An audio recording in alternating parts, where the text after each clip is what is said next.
Bonjour à toutes et à tous, c'est Vieux Chat. Aujourd'hui, je vais vous présenter La survie des civilisations par Eric H. Klein. Il s'agit d'un livre d'histoire se posant la question de la résurgence des civilisations de la Méditerranée orientale après l'effondrement du XIIe siècle avant notre ère. L'auteur a déterminé la date de -1177 comme celle de la fin de l'âge du bronze récent et celui du début des âges sombres, comme ils sont souvent appelés dans la littérature classique. La question centrale du livre est de savoir si cette dénomination d'âge sombre est méritée.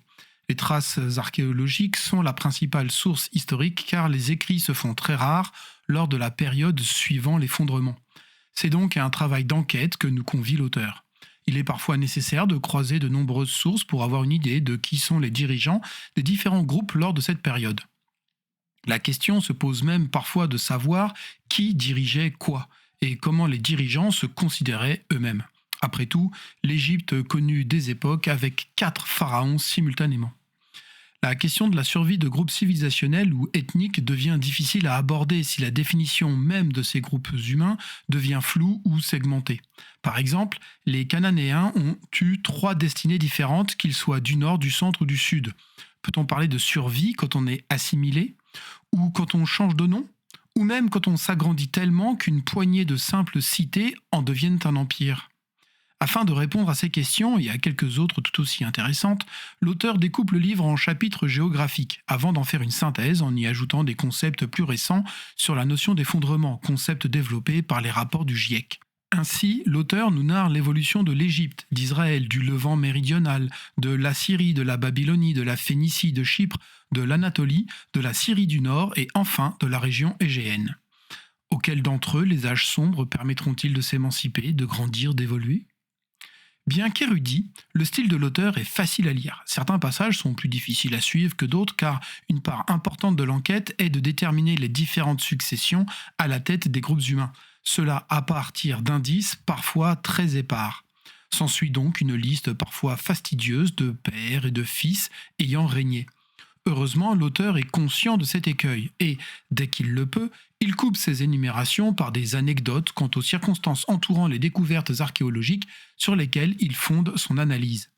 Le travail d'historien est très rigoureux et la bibliographie est impressionnante. L'auteur tenait cependant à rédiger un livre de vulgarisation et l'ouvrage reste donc très accessible. Mon seul bémol sera à propos des notes de bas de page qui ne se trouvent pas en bas de page mais à la fin du livre.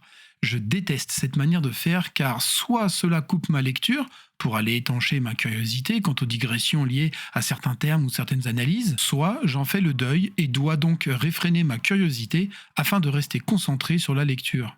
Cependant, une bonne partie de ces notes sont bibliographiques et renvoient donc aux livres ou publications dont sont tirées les citations.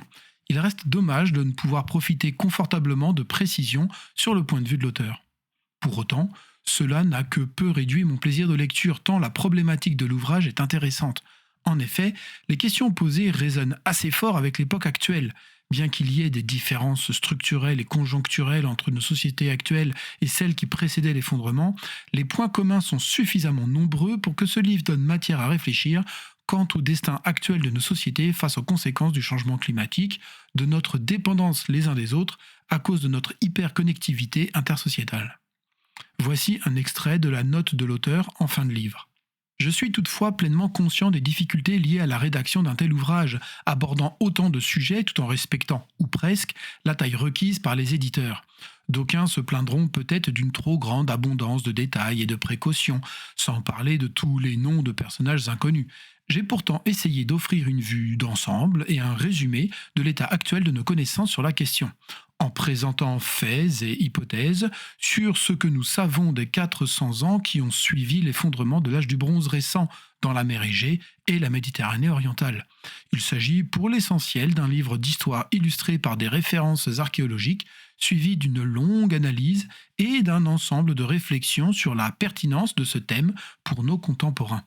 Beaucoup de noms de personnes et de lieux seront sans doute nouveaux ou peu familiers pour bien des lecteurs, mais grâce à eux, nous serons à même de visualiser le monde de l'âge du fer et de faire revivre certains des habitants de ces régions. J'ai essayé de mettre en scène une myriade de détails dans la trame d'un récit intéressant, mais seul le temps nous dira si j'ai réussi.